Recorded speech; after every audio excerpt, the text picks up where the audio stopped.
These days, I am listening to UG Krishnamurti. Hmm?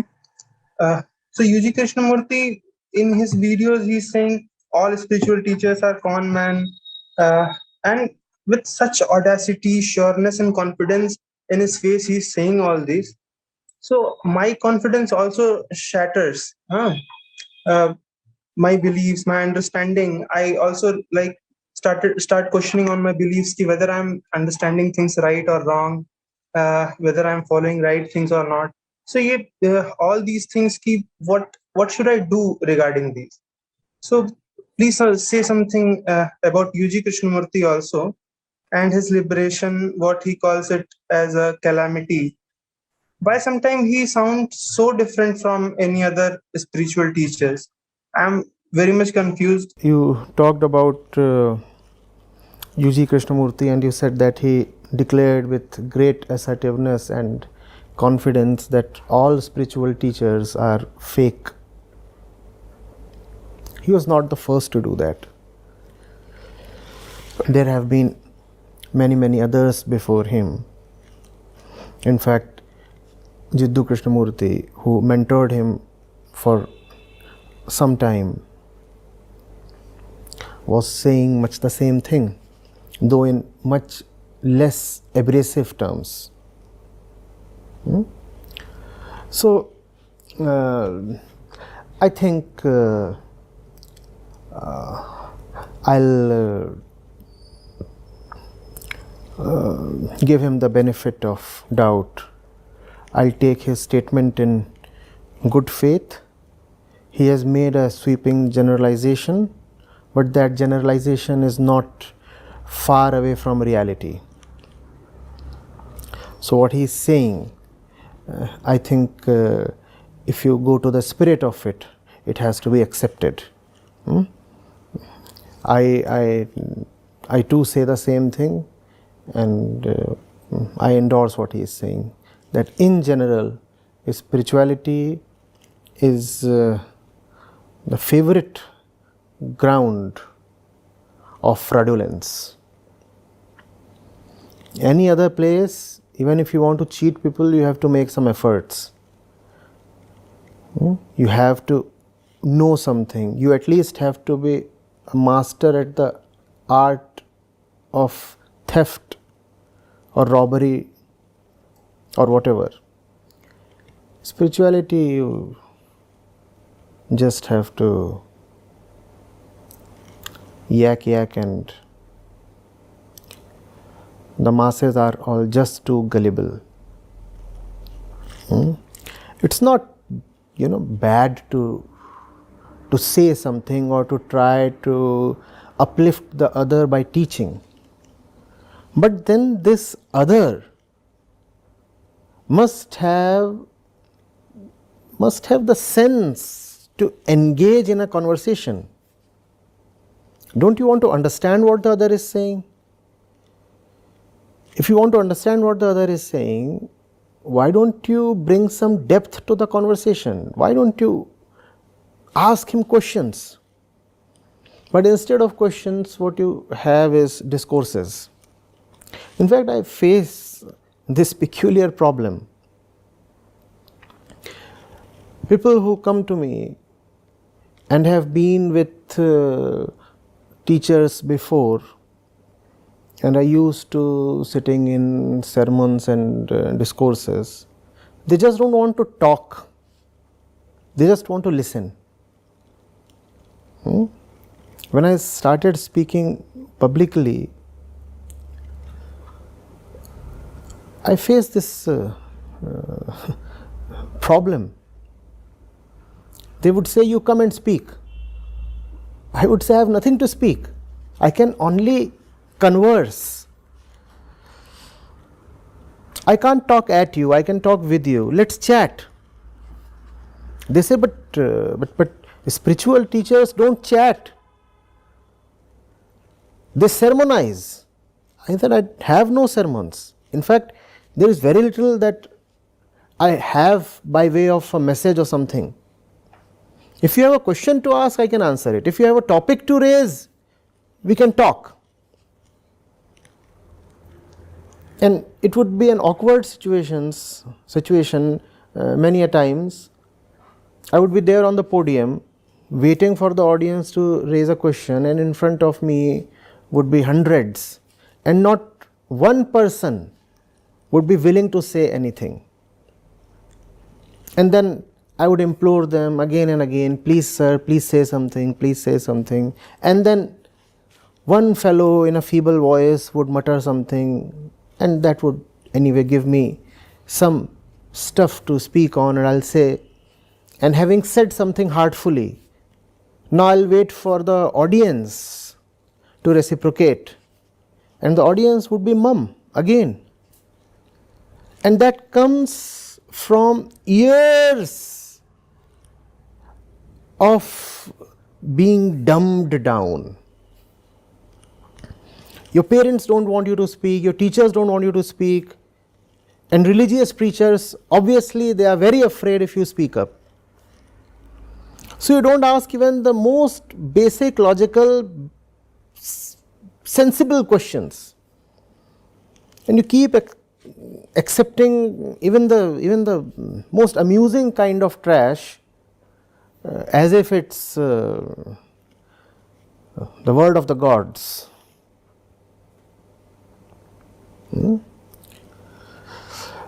So in fact, that's the reason why I prefer the company of students rather than so-called mature people. Mature people are so deeply steeped in beliefs that they can't engage. They can follow you or they can walk away from you, but they cannot really engage. If you say something that violates their beliefs, they'll walk away. If you say something that reinforces their beliefs, they'll follow you. But at no point is there an effort to really explore, to want to know. That youth, that vitality, that love is missing, and that's the reason why spirituality has such a bad name today. I asked about me. The path that you are showing me, I'm working on it. I'm trying, I'm questioning, I'm trying to understand everything. But when these things happens, I get deviated. So from last 2-3 days, I'm deviated from my path. As what I understand. So whenever I get deviated from the path of understanding and spirituality, what you are showing me, I suffer, and I'm suffering from 2-3 days a lot. No, you see, being So Asmit, I got it, right? And I'm keen to get into what you're saying. You see, it's better to be doubtful than to be falsely assured. No? Is it not? What do you want? False assurance, false confidence? And there are so many people who carry that. Yes. Very, very deep and false confidence. You look at their self-assuredness and you'll be impressed. You'll say, wow, this man knows so much.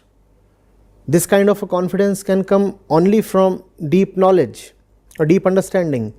No, confidence is a mask you can wear even without having any knowledge or understanding. It's far better to be doubtful. You said when you grow doubtful, then you cannot walk speedily on your path. Which path? If that path is indeed important to you, don't you want to be sure that it's the right path towards the right destination? Which path? Which path? If your journey is important to you, how is it not all right to question your path a million times? If the path is right, then every successive round of questioning will only deepen your trust in your path, no? Why are you afraid of investigating the path you are treading? Investigate. And if you are saying that you grow doubtful of me, I welcome that. In fact, doubt is not a bad position to start from. You see, if you are doubtful of me, you will be forced to inquire deeper into what I am saying. If what I am saying is real and useful, then this doubt will result in you understanding me better and developing a little more trust. And if what you are doubting indeed proves to be false, then good riddance. You have been saved. You doubted me and I proved to be a fraudster. Isn't that some relief for you? So it's not at all a problem to doubt. I do not know who taught you the virtues of easy and cheap faith. Faith is very, very expensive, and faith must be very final. Only when you have traveled a great distance in your journey must you develop unconditional faith. Before that, remain doubtful, even skeptical. Are you getting it? So, forget about this being a thing of problem. It is indeed a welcome state for a young man to be doubtful.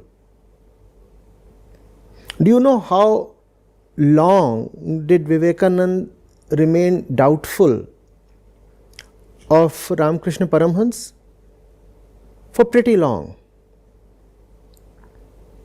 And it's all right. Because he remained doubtful, because he was a man of integrity, because he would not compromise with the false, that's the reason why ultimately he could get a true teacher. Otherwise, teachers come a dozen a dime. I am sure even in the times of Ramakrishna, that area, Calcutta and Dakshineshwar, was infested with all kinds of fraud, babas and the like. We have never had a shortage of them, be it today or any other century in time. Vivekananda didn't fall prey to them. Why? Because he was not going to accept anything easily. When you don't accept anything easily, then what you accept means something to you. Whereas if you are someone who just accepts anything, then your acceptance has no richness, no meaning, no significance. Today you can accept this, tomorrow you can accept the opposite of this. A rolling stone gains no moss. And most people are like this. Shallow, fluctuating beliefs, not having any real center. Remember that you cannot have faith without doubt. Faith that came to you without being initiated by doubt is just flimsy trust, not faith at all. Let doubt be the interlocutor. Let doubt introduce faith to you. Won't that be great? You are there, faith is there, and doubt is the introducer. Doubt says, on my own credibility here, I take the pleasure of introducing faith to you. Now that's some statement. Faith being brought to you by doubt. Yes? So even if I say yes, you're not supposed to obediently say yes, sir. It's my part to say yes, and my yes comes with a question mark. I'm not asking you to follow me, I'm asking you to answer me. That much is all right, no?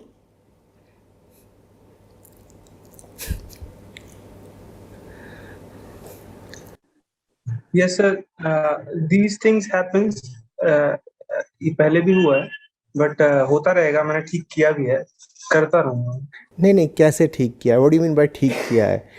In the name of ठीक किया, don't kill your doubt. No, I'm not killing.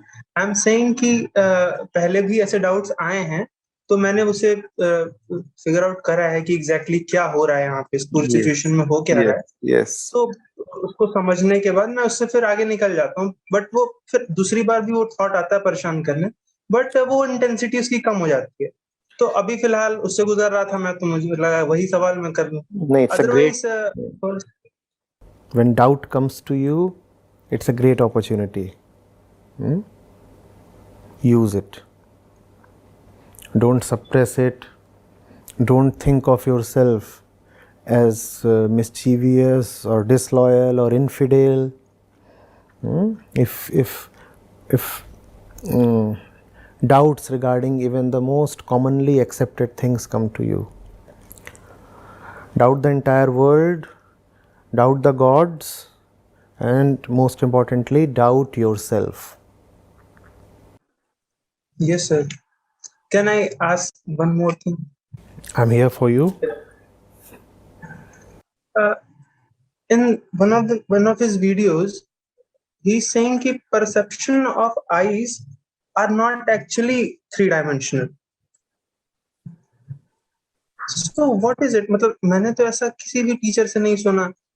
UG Krishnamurthy जो कह रहे हैं वो ना जय कृष्णमूर्ति कहते हैं, ना ओशो कहते हैं. तो वो कभी-कभी ऐसा लगता है कि there is something else that he has to say. So see, I'll have to go into that exact excerpt you are coming from, but it's obvious, no? It's not that it's not the eyes that see. The mind sees. And he's saying that the knowledge says that it is three-dimensional. Otherwise, eyes don't see that it is a three-dimensional world. That's all right. You see, even if you don't have knowledge that it's a three-dimensional world, the fact that you live, eat, walk in a three-dimensional spatial reality will remain. Animals don't have knowledge regarding the dimensions of space. X, Y, Z axis, they do not know. And still their entire movement is in the three dimensions and the fourth dimension of time. So that's a bit regarding naming. You know, you must listen to the right teachers with some empathy, because they often speak from a state of meditative depth. So sometimes the words might be a bit incoherent, or what they might be saying might be opposed to what they have previously said. These things are there, and when these things arise, then you are supposed to apply your own mind, because words are always contextual. What is being said might be applicable only in one particular context, right? So do not get fixated on that. Read on, move ahead, and as you read on and as you read diversely, the meanings of what you are reading will get progressively clearer. you.